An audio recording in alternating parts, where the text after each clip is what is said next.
welcome to Heart Snuggles. Thank you so much for listening today. We're so happy you're here. And I got met this super cool guest on a holisticism workshop once. And I was like, I want to have her on the Heart Snuggles podcast. So I'd love for you to introduce yourself. My name is Carolyn Coleridge, and I'm a licensed therapist, an intuitive, and a healer. So welcome. Thank you so much for having me. Of course. Yeah. And tell us what you do.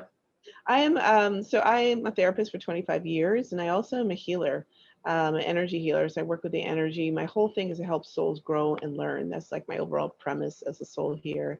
And I am intuitive, so I hear messages from spirit.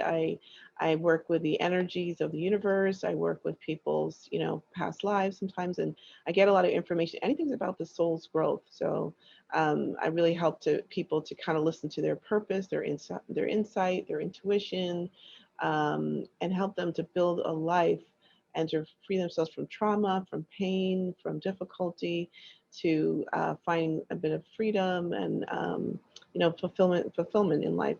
That's what I do. That's so amazing. And how did you tap into all your spiritual gifts?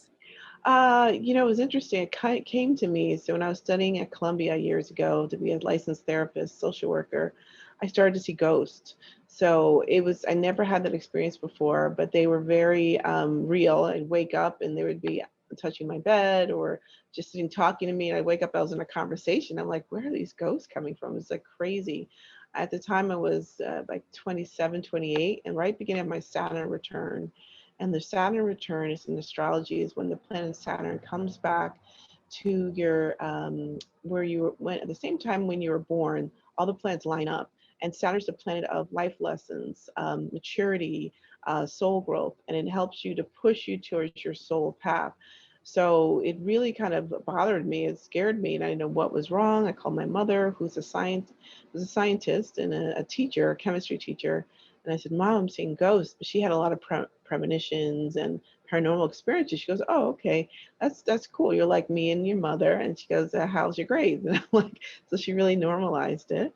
And then I just started to look into how to protect myself so they weren't waking me up all the time and how I wasn't just seeing them. It was just so bizarre. It was just coming right and left. I was always nervous going to sleep, like, who am I going to see? And it did help. I went to a healer, I went to an intuitive, and she told me how to protect myself and energetically so that I wasn't like my third eye wasn't wide open all the time. So, yeah.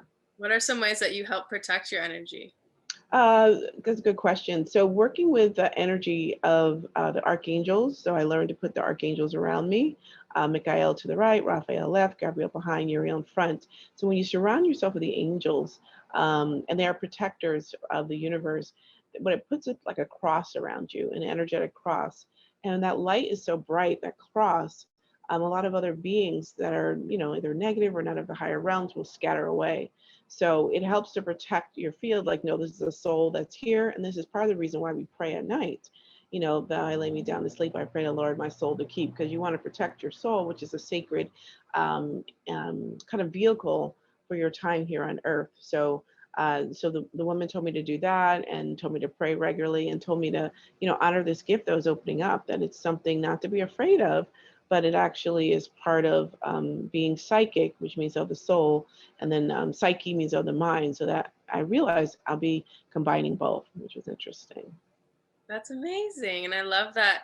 That's so nice that your mom had that in her. So you could, like, that helps you bring in your gifts so much easier. Yeah, because she didn't oh, what are you doing? That's crazy. Let's put you on a hold. You're losing your mind. She just made it like really normalized. And she said, hey, to her mother, to my grandmother, she goes, hey, Carolyn's like, oh, she goes, oh, really? That's great. How are her grades? Like, they completely normalized it. They're like, she's at Columbia, it's expensive. How is she doing with her grades? So it just made knowing the paranormal, the other side, the universe, God, angels, people who passed on, very part of the hierarchy of heaven, is very real. Yeah. And so how do you incorporate that in your therapy sessions? And are people usually open to it, or what's that look like? That's a good question, a really good question. So working as a licensed therapist in like a mental health clinic, I don't, use it. But I do teach because people are not going for that, by working at a certain facility. But I was able to incorporate crystals. Like I'll talk in mind, body, spirit, and I'll say, what is spirit to people? And a lot of times people are like, oh, I don't know, they're depressed. It's a depression class or anxiety class. And I say, it's the energy inside of you. So we have our mind. So think of ice. Ice is like water, steam. Ice is like a part of like water. When you get hotter, it goes to steam. And when water gets colder, it goes to ice. So that's like your body, the physical body is like the ice, the steam is like the spirit, and the blood and the organs is like water. So it's all the same substance, was part of you. And then I would start getting information to help people understand what is their spirit. They say, what is my spirit? I don't even know. And I say, it's something that's inside of you. Let's take it apart. So I made an acronym for spirit. So S means, spelling out the word spirit, that there's synchronicity in signs. So your spirit is your guiding force in your life. So whenever you see synchronicities, whenever you see signs, over again, like 3 times you see the number 1111, or you meet somebody, they meet another person that has something similar, can help you. That's a synchronicity. So whenever that's your spirit, the energy inside of you guiding you. And then what else is your spirit? It's what's the function of it? Like P, it has your purpose and your passion. So whatever your passion is what your purpose is. And what your purpose is what you're passionate about. So people are like, oh, well, I'm passionate about artists. And I said, well, that's probably your purpose. They're like, well, how do I do it? And they're like, well, looking for the signs of the synchronicity. So it becomes like a lesson in how to like find your life. So your spirit holds that within you. So P, purpose and passion. Then I, your spirit is intuitive. So if you hear the language of intuition, and instinct, that's your spirit. Your spirit is very intuitive. So anytime you feel things or know things, that's your spirit, guiding you. And the language of spirit is intuition. So like, oh, okay, that makes sense. And then your spirit is your energy, but you need to renew and rejuvenate it. So you do that through smudging. I use a lot of smudging. And that really helps people who have depression and their energy gets clogged with negativity and sadness. So that renews you. Going out in nature renews you. Taking deep breaths renews you. Using essential oils. So I said your spirit is an energy, but you have to take care of it, and you renew it through these, elements. Sun, air, water, earth. Renew, rejuvenate. So that's R. And then the other I is that your spirit is inspirational. So anything that inspires you in spirit, that's your spirit talking to you. And also it's intelligent. So the intelligence of your spirit, what does that mean? That means that your spirit knows better what your soul is here to do. It's guiding you. So the intelligence is the universal intelligence of knowledge, saying if you feel drawn to art and you love art and you meet 3 people who are like, oh, you should be an artist, you can be an artist. That's the intelligence of the spirit trying to give you a message. So that's really important that you follow that through synchronicity and signs, and trusting the intelligence is a higher purpose knowing of your spirit and your soul. So that's the I. And the other T, we're spelling out spirit, is truth and trust. You got to trust your spirit, and your spirit knows truth. So it knows the truth of who you are as a soul. You have to trust that.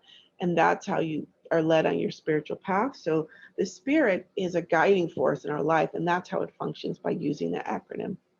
That's so perfect. Yeah. I resonate with that so much. It really does include everything. So, Yeah.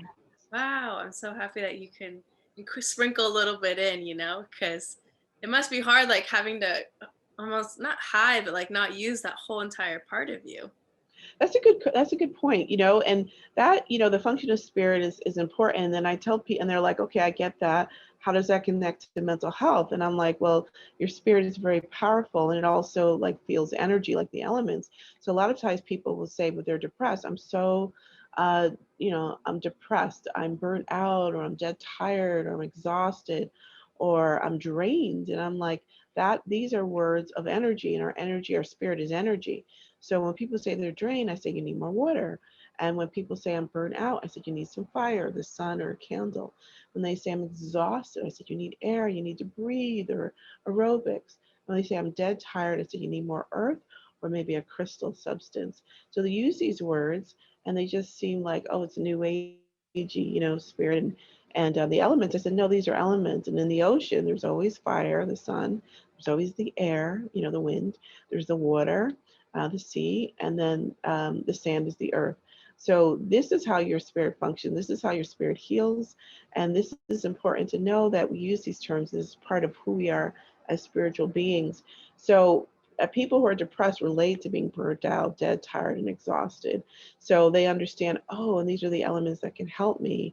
And this is part of our spiritual, focus and how we can help it. So I do use it a little bit. So I am slowly incorporating it, and I'm helping people to, find their purpose in a way. And when you find your purpose, you actually get less depressed because you have something to do every day, and you feel, really pulled to draw or be an advocate for children, or really be a person that writes, or, is a dancer, anything that pulls your spirit. That's part of your purpose. And so many people are depressed because they're off their purpose. And so many people are anxious because they're not doing their purpose. So that is, if part of it, and it's unbelievable testing it in a major HMO over the years. I see people shift when they know their purpose, they understand their spirit, they listen to that, and their spirit helps them to remove them out of anxiety, depression. And I do believe in the traditional ways of therapy, but I want to incorporate the aspect of spirit in healing people. Yes. Ah, so cool. Yeah. And I love how you put all the elements of things. It's so funny. Like we don't even realize what we're saying half the time. And like you're right. Like it always has a meaning what we speak. And so it just makes sense. Like that makes perfect sense. And I find like I have a really strong intuition. We all have our Mm. intuition, but like I'm pretty connected to mine. And I find that most people have the biggest problem trusting their own intuition. And so how do you help people guide them to trust that inner voice? Yeah, you ask great questions. And I work a lot with the universe, universal dialogue. So I have a class, How to Work with the Universe. I worked at the Den Meditation Center teaching about how to work with the universe. And the more you work with the universe, I think that's an easy way, especially working mental health, to build up your intuition. And so, like, for example, if you feel like, I don't know if I should go to Arizona, I say, ask the universe for messages, getting a dialogue. And sometimes somebody would see, that's so weird. I asked, and all of a sudden I see this license plate that says Arizona. And then I'm behind a U-Haul and it says, go to Sedona. And then somebody calls you and it says, hey, we have a free timeshare in Sedona. And I'm like, that's your intuition. You had your intuition, you checked with the universe, and that is you confirming that. Another thing I work with is totem animals. And the more you work with these signs and messages, the more your intuition develops, because these little insights, these little aha moments or chills or droplets of information that are guiding you, and they become real as you honor them and start guiding them, the more you realize that that's your intuition, and it enhances it. You're like honoring that part of you. So if you see a totem animal, like I was cleaning out my office the other day at the mental health clinic, and I see this massive huge raven just sitting there. And I love ravens. They represent synchronicity. And it just sat there. And even one of my managers like, look at that raven, it's not moving. And I said, this is kind of like a raven showing me you have to trust the signs in your next path. This is the huge totem animal that's there. This is important for you to, to see me, and I see you. And I said, oh, I'm on point. So, and then a lot of times when people are not sure what to do, they might see a hawk. And that's again helping your intuition. And a hawk means looking at life from a higher perspective. So nature is a teacher of intuition, because nature, when you're in nature, your intuition, your aura gets larger. So that's another way it happens. And I have exercises that people do, like when you get a text, before you even look at the text, who do you think it is? Trusting that. If you have a dream and it's like something interested, write down the dream and see, is your intuition, and it's very metaphoric, is it telling you it's a premonition about something that may happen? Look at the different dreams or textures. I mean, there's many different ways to enhance it, but it is trusting that. To me, it's like the wise mind, the mind before the egoic mind comes in, that insight. Another way to enhance your intuition is through feelings like chills or aha moments, or the hair on the back of your neck standing up, or on your arms. That your spirit is like shake, rattle, and roll. It's trying to talk to you. So that's another way. When you start listening and honoring your physical body connection, your spirit coming through your physical body, it also can help you enhance it. Those are great. I love all of those, and I get chills all the time. I'm like, Wow. "Their Very spirit." Yeah. It's so cool. I have a question. So I've been noticing, like, sometimes I get a ton of synchronicities. I'm like, all right, this is it. And I go down that path and then it's not what I think. So how do Hmm. you navigate, like, when I'm like asking for signs and there's just like synchronicity, synchronicity, synchronicity, and then I go for it and it's not. Like, I had this with the past two guys I liked, and Hmm. it was so weird because there was an incredible amount of synchronicities, and then it was like, nope, not it. Hmm. Maybe the universe is trying to teach you that, because this is a good point and question to ask. The universe is based off of the word university. It's a school. We're here to learn and grow. And so the premise is that we're here to grow and then evolve our light and then to go home. So if you get these synchronicities lead you to a path, what was the lesson? Was it that these guys were not right for you? Was there something you need to work on yourself? Were they leading you to understand that maybe you're looking for something? Look at the pattern within them, something about them that weren't good. Like maybe, I'm not saying in your situation, but in somebody's situation, somebody met two guys and they both were addicts. And they're like, how can that not, that's not good. That's not what I want. And then they realize if somebody in their family was an addict or they have an addiction. So it may be something to help them to enhance their soul, to clear that, so then the better person can come out. And you can also dialogue with the universe and say, what does that mean? I follow the synchronicities. I don't know why it didn't work. Show me. So it's important to know whenever you ask the universe will always give you signs and messages, but you ask, you'll always get an answer. And then you must take action. And sometimes you need clarification. I call it AAA, like we're in crisis. So we're in a car, like AAA, I need your help.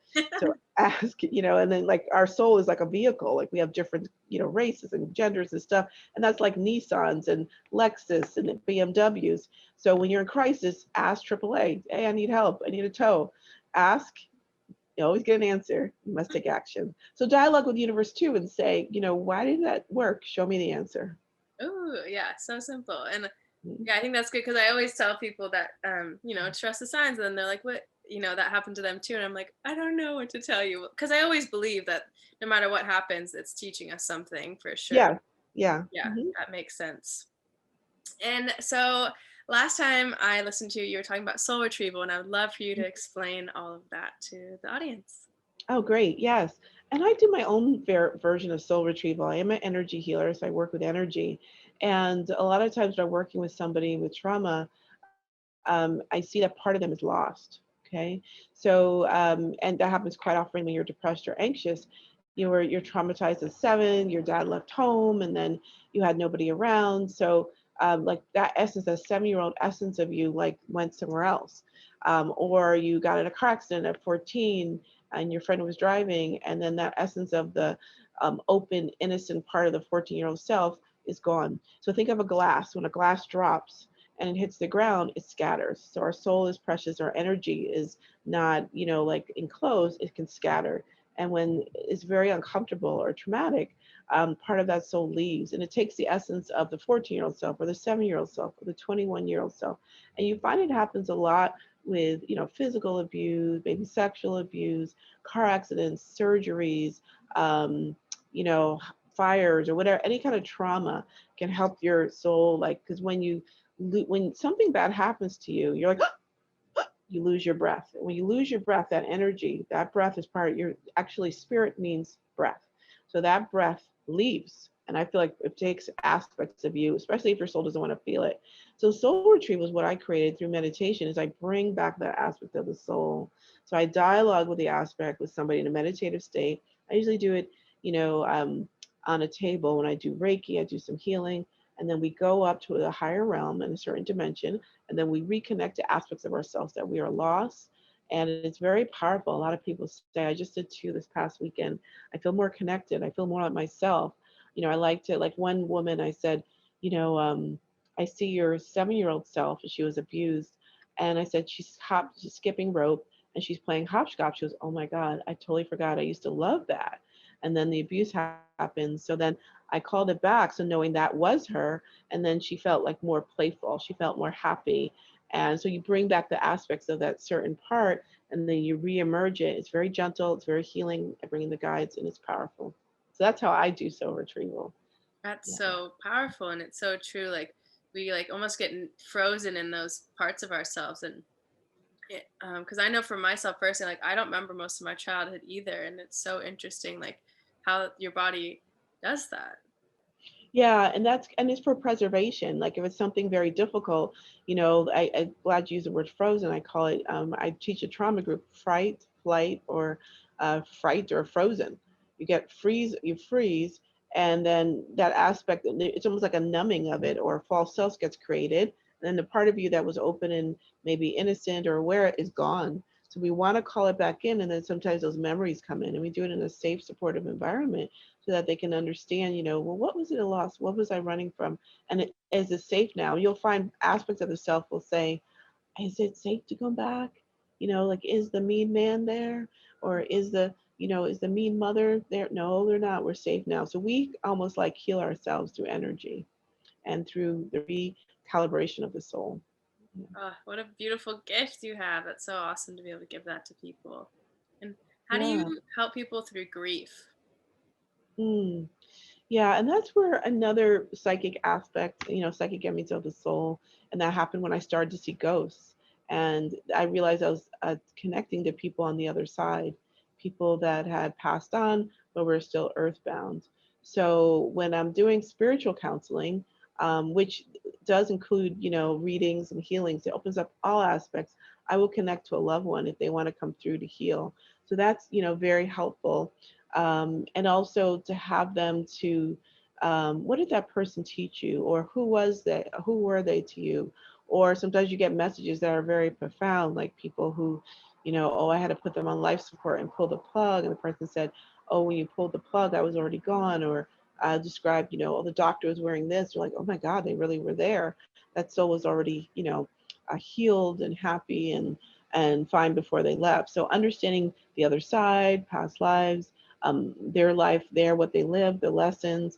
Also with grief, I've noticed it can get stored in the body. When I worked at a healing, a pediatric pain program through UCLA, a lot of my clients with fibromyalgia had a lot of grief, multiple level griefs. And, I would talk to them about the people they've lost. I wrote that in my book about a woman who lost multiple family members, including her mom. Her mom was 12, and then other aspects.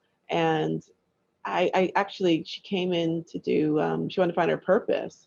And I said, there's this woman coming through, and this is what she looks like. She said, it was my mother. She died when I was 12. And I said, there's this older man coming through. It's my uncle. I said, there's this boy, this guy, he looks like a boyfriend. He's giving me a ring. He's giving you a ring. Oh my God, my ex wanted to marry me and then he dropped dead. So all this stuff was all this, I know, horrible, all this grief that came through. And she was crying and crying. And again, I was looking for her purpose, but I said, I have to trust spirit. They're bringing me these aspects, just like you say, ask for synchronicities, but then another teaching is coming through. So this other teaching came through with her, and she's like, I feel lighter. I feel so much better. And then at the end of time, I said, well, you still want to find your purpose? And she goes, well, let me get back to you, but I feel so much better. So then she waited and waited, and 4 days later, she goes, I cannot believe it. I had fibromyalgia for years. That wasn't what I came to you for in the session, but it's gone. She said, my pain was at 11. I am at like 2. I can move. I'm dancing. I'm going to do yoga. And I have a testimony on LinkedIn. This is a regular woman that she's like, and that's when I learned fibromyalgia was about grief. So spirit will teach me what things are. And that was, so that's another thing. What is stored in your cells? What haven't you let go? What is the pain? There's so many levels, and spirit is like the master teacher. Remember that as part of spirit, I, the intelligence of the universe, will teach what people need to hear and to help them heal their souls. Yeah, it's so beautiful. I believe that all things start on like that like emotional level with pain and through that. And I don't know how to like I had an ex who had fibromyalgia You and I did. tried to teach him, like I was trying to show him Oh, that, but he was so resistant and he got really angry at me for like trying to even bring that up. And so I know he just wasn't ready for it, but it's really cool to hear you say that.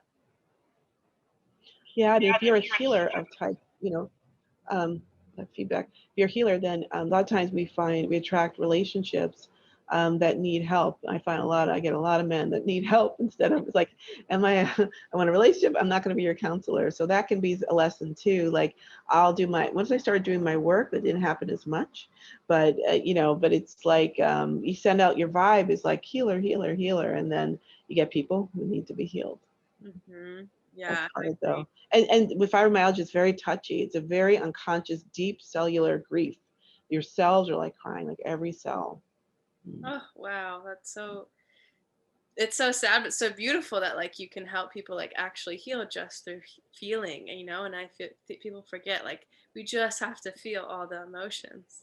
Yeah, and sometimes people aren't ready, like you said. And sometimes it wasn't like I planned it. Spirit was teaching me. I was trying to find a purpose, you're supposed to be a yoga instructor or something, and all this other stuff comes out. But cellular, and it can take a time, like I was going to do a soul retrieval actually this morning, and when I was talking to the woman, there was so much trauma that I thought she was ready. She really wasn't. She still kept crying and crying. I said, okay, have you ever talked about this? And we went through different things, but more aspects came up. And sometimes you really need to be there with them. That's part of social work, stay where the client is, and then go into deeper connecting to the soul. So you have to make sure that they have the ego strength or the emotional strength to go through the deeper healings. Yeah. And how do you help people with trauma? Because, um, yeah, it's such a big topic. And so, is there like, where do you start with people with that? Um, that's a good question. I really start with the breath, well, making it safe, explaining about what trauma is.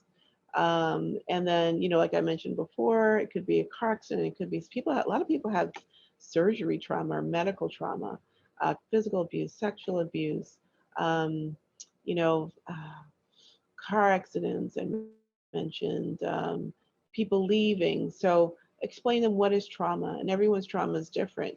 Sometimes food can be trauma. There's other aspects could be trauma, like people telling them that they're stupid when they were smart, or emotional abuse is really traumatic and affects their ability to love themselves. So explain to them what trauma is, and then if they're open, I work with the breath.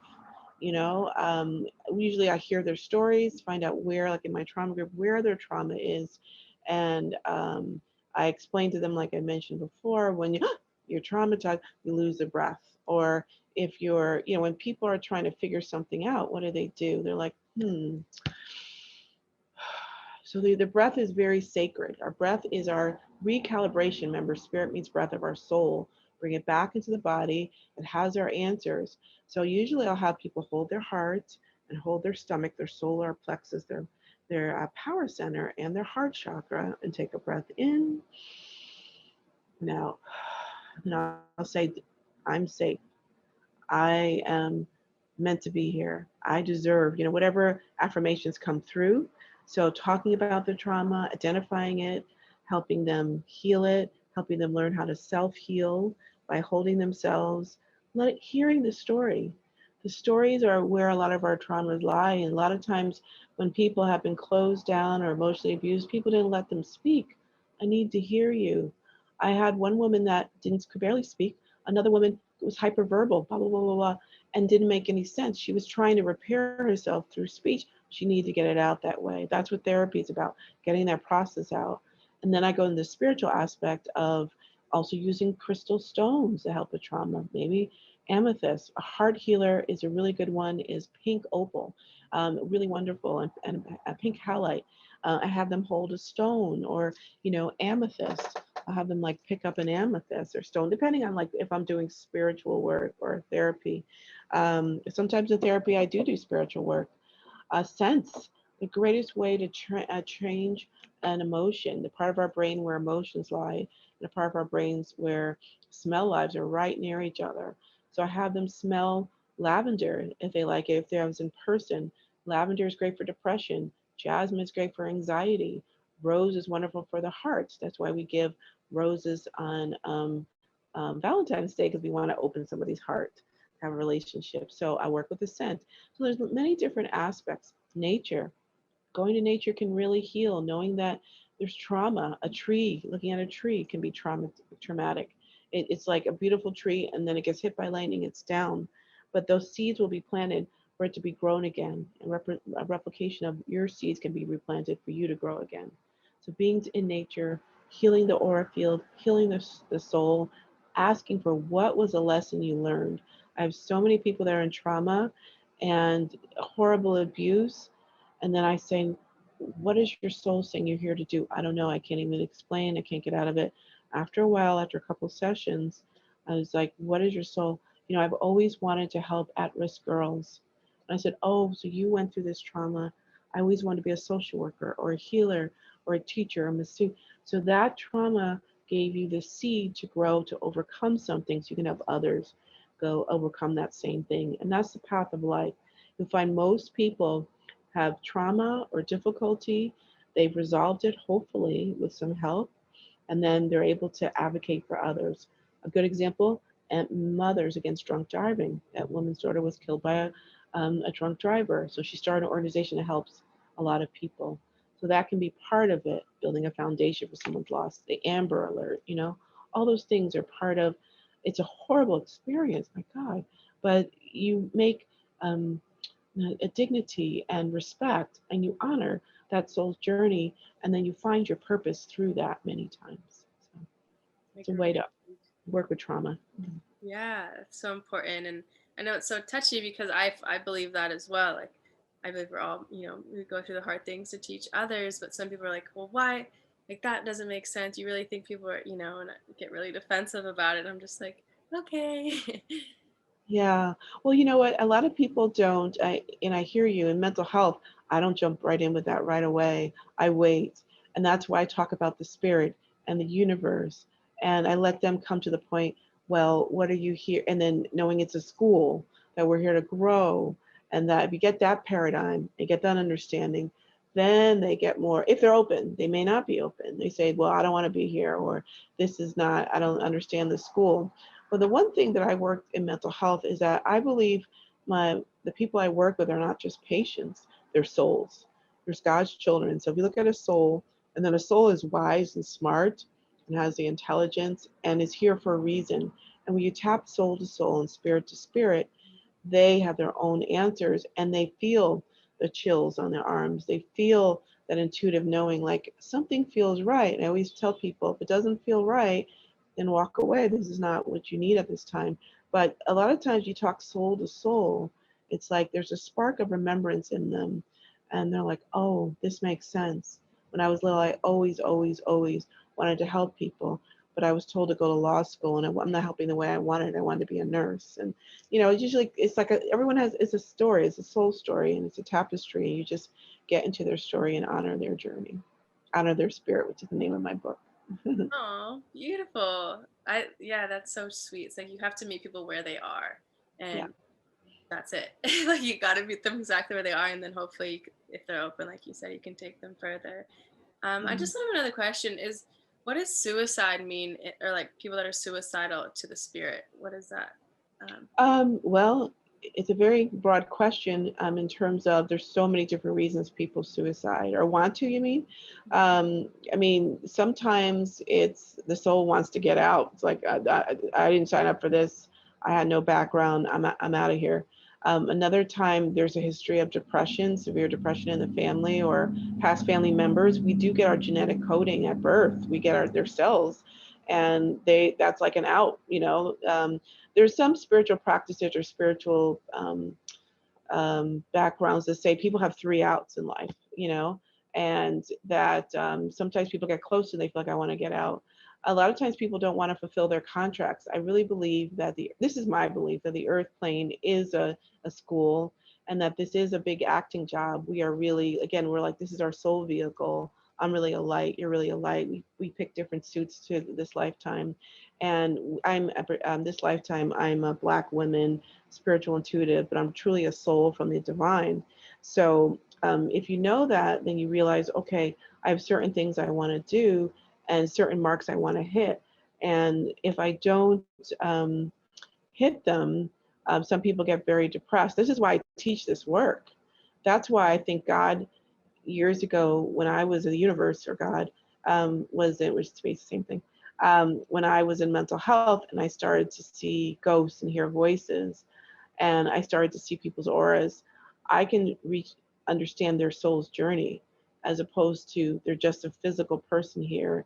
That small paradigm, they're a soul, and then they have a physical person, being. So if they understand that more, and I speak soul to soul, I'm like, you don't want to leave now because you have so much to do. And I might get a drop from the spirit, the Holy Spirit, what about that dancing? Oh, I don't want to dance. I used to dance, but you used to. Why aren't you doing it now? Let's go back. So I'll get that drop and help them. But and some people just want out. They just it's just too much. They didn't get the spiritual background, and that's why I try to catch people on mental health. I think that's why I'm there. When I worked at a partial program, three of us were the psychiatrist and the pharmacist. We all were energy healers. We all knew each other at energy. Yeah. And we would tell people, they say, oh, I see ghosts and I'm crazy. And I'm like, well, that's part of the spiritual hierarchy, and that doesn't make you crazy. That's I see shadows.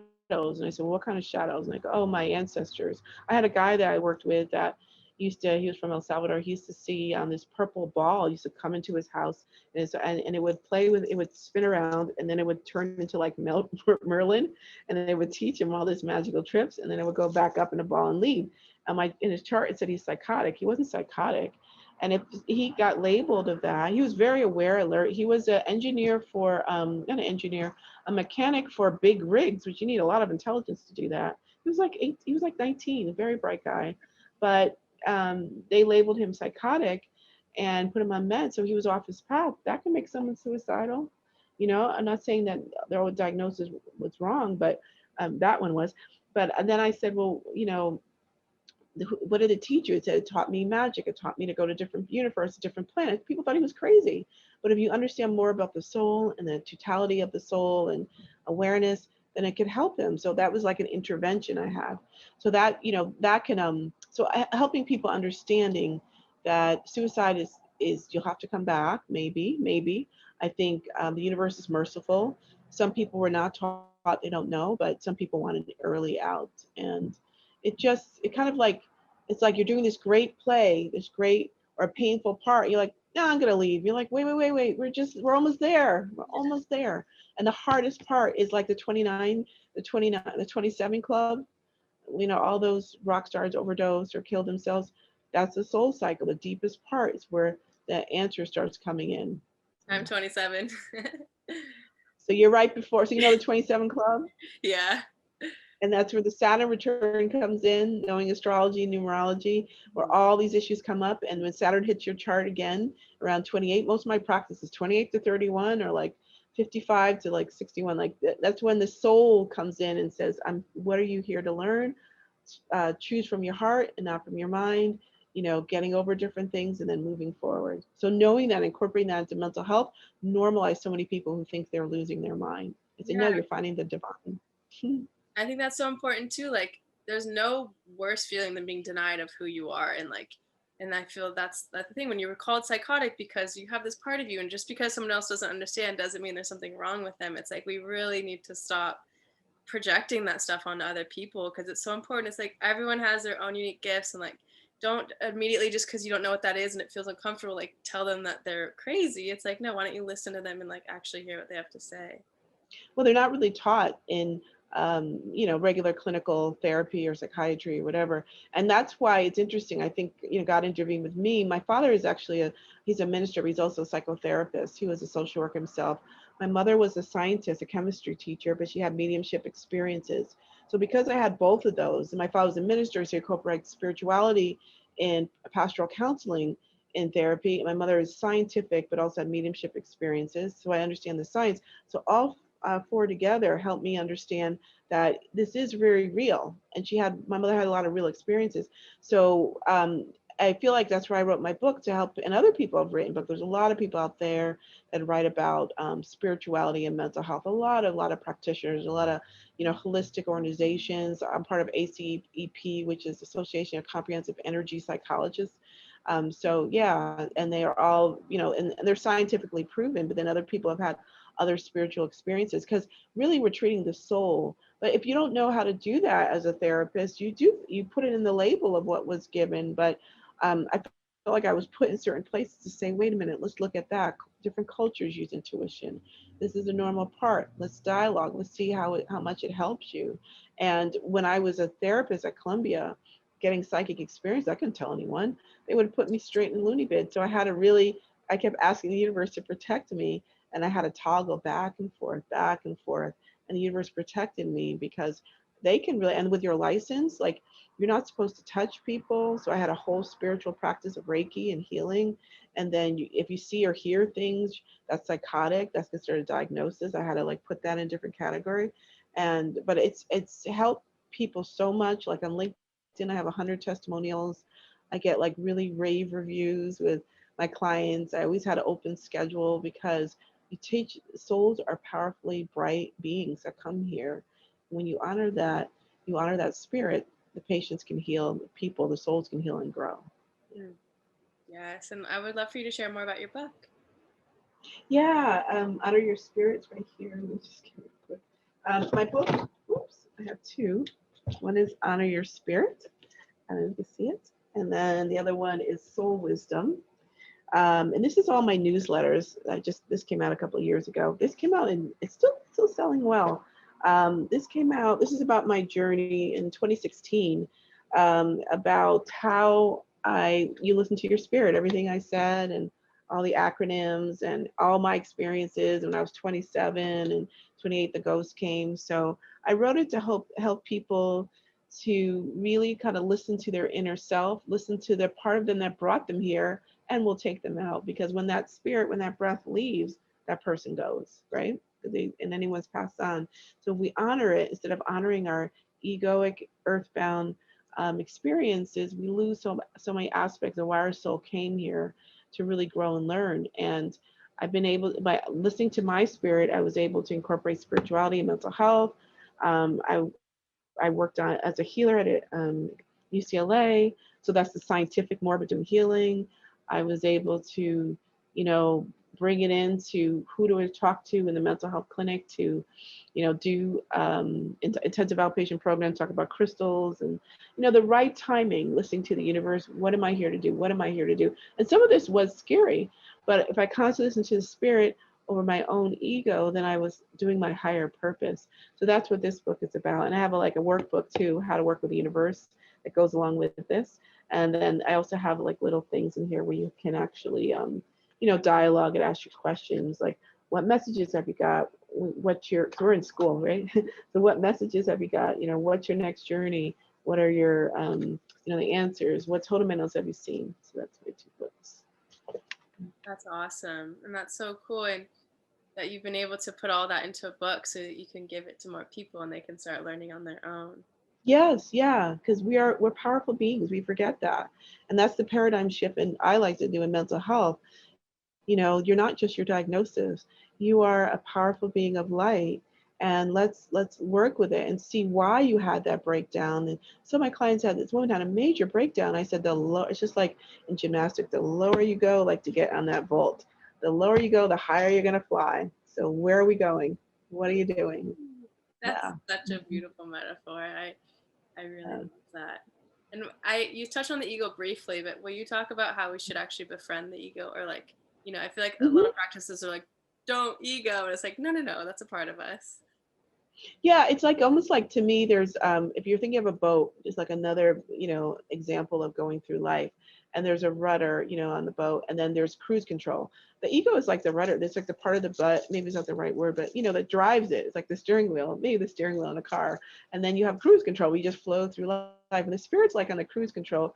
But you can't just cruise all the time. You need to pay your bills. Or you can get real spiritual and all this other stuff and out there, but it's like, are you paying your bills? Are you realizing that in a mental health center, like you can't like start reading your clients. I mean, that the ego might want that, but the spirit. So you got to be able to do like day to day. I have to do my taxes. I have to pay my two rents. I have to, some people use their ego to be scientific and use that. And I think the ego it needs to be here. Like I also felt like people are like, oh, don't be angry on the spiritual path. But if people have been, physically abused, they're going to be angry. Don't stuff it. That becomes depression, pressing things down, depression. Let it out in a constructive way, understanding it, and then say, how can I grow from there? So some of these aspects, these emotions and the ego are needed here. We don't, now when you get higher in like mindfulness and other types of spiritual practice, I am a mindfulness teacher, you can like suppress the ego a little bit, but listen to it. It's almost like toggling back and forth. It's like when thoughts come up, I say, those are the ego, don't engage in it, be aware of it, observe it, but then go back to your center. So I do feel like we need a little bit of it, but it doesn't have to be, doesn't have to be driving the ship.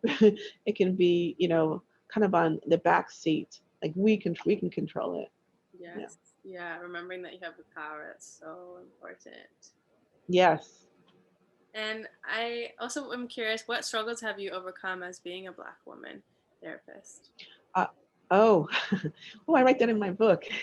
Yeah, a lot of it. Like one thing I had growing up was smart shaming. I'll take that for example. Like my mom has a degree from Columbia. My father has a PhD. They're very bright people. And when I remember one time, like I was like in chemistry. My mother was a chemistry teacher, and she won Teacher of the Year from Williams College for teaching chemistry. A lot of women and minorities, because she said science can be taught to anyone.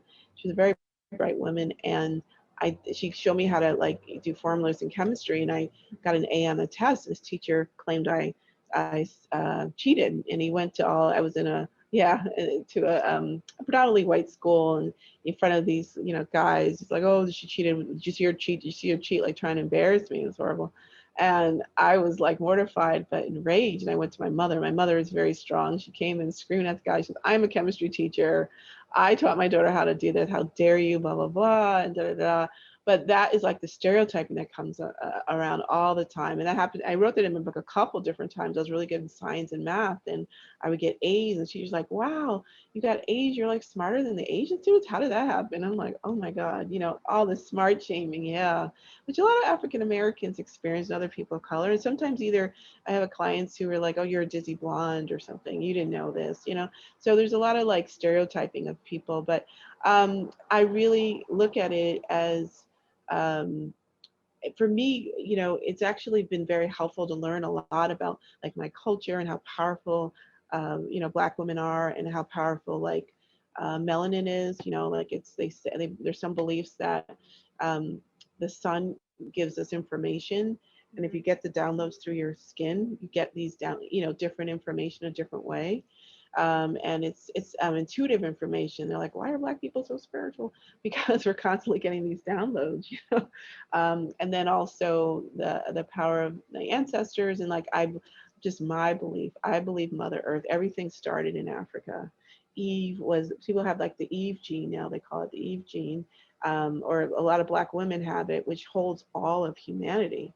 So knowing that the earth looks like me, it's dark brown. I mean, it's like you can like reframe it. This is very powerful, and everything started there. So I really feel like I really believe we need to honor all cultures. We really do, Yeah. because I am a Black woman. I have cousins that were biracial, around my age, and some of them married white women because their mom was white. Their kids look very white. So how does that happen? I have very dark skin because we're all one.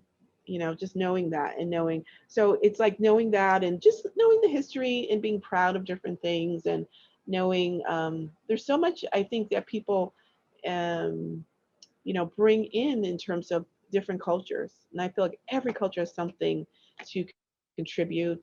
And I feel like we all have a piece to make peace on this planet. PEICE, to make peace on this planet. Yeah. Ah, So yeah. beautiful. And what if someone who is of color doesn't have a supportive family or like backbone? Like, how can Mm, you help them find that inner strength to really love their culture and to embrace it? yeah. Yeah, that's good. And I think that's why during the 70s or 60s, 70s, the Black Pride came out. And there's a lot of great books. Like in therapy, when I started at the clinic I was in, which is in a Black neighborhood, by the way, and there was 1.5 Black therapists. I was zero point 0.5 because I was part-time, because I had a big private practice. And 70% of the patients were Black, mostly Black women. I go into intensive outpatient, and like 80% of them were Black women, because I don't think they understand our layers of trauma. I mean, just the fact that any woman, just if you see like the killings of Black men, any woman would be like, this is a child, this doesn't matter. But then for Black women, it's really something they birth. It's like, oh my God, the levels, and economics, and work, and economics, work, purpose, smart shaming, intelligence, looks. When I grew up, lips were ugly. Now people are, putting their lips in and making their fake butts. I had a butt all my life, like there's all these, different things. And we're like, wait a minute. Oh, we're considering, now things are changing slowly, but just kind of, honoring and also knowing that I'm a soul and then I'm a person of color. But I feel like learning about their history, there's a great for therapy for Black girls is a, widely popular Instagram account. And, like I love Oprah. I think she's fantastic. I think she's done miraculous things for helping people find their purpose and an entrepreneur and businesswoman. There's tons of people out there, like the woman who created the, what is it? When you laser surgery, I think she's on the team as a Black woman for eye surgery. And there's something else. Oh, the GPS system was created by a Black woman. Like all that stuff is minimized and hidden. So it's like education. So when I'm planning to move back home to the East Coast, I plan to open up a healing center for everyone. But I do want give this information to Black kids and contract with agencies that can teach them, that they're important, because some of the media stuff is so negative. It's like, no, there's something more. Remember, we're the first people that came out of Africa, like let's look at the history. Let's look at things that were buried and lost. And let's look at the power of resiliency.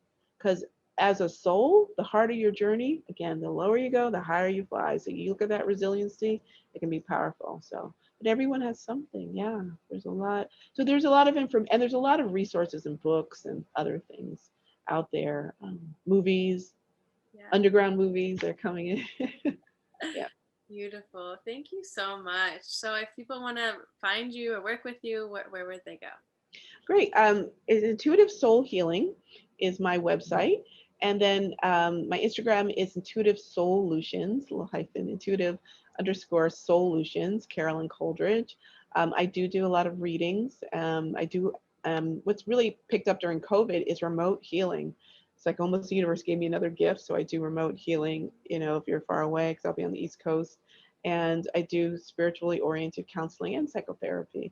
But Intuitive Solutions, and on my website there's a text and then also email, and I'm doing more classes once I move and get settled, intuitive development, and other things to help people grow and heal.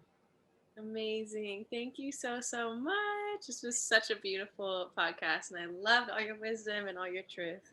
Yeah, you're a great interviewer. You asked amazing questions. That was so awesome. I appreciate your time. Thank you for having me.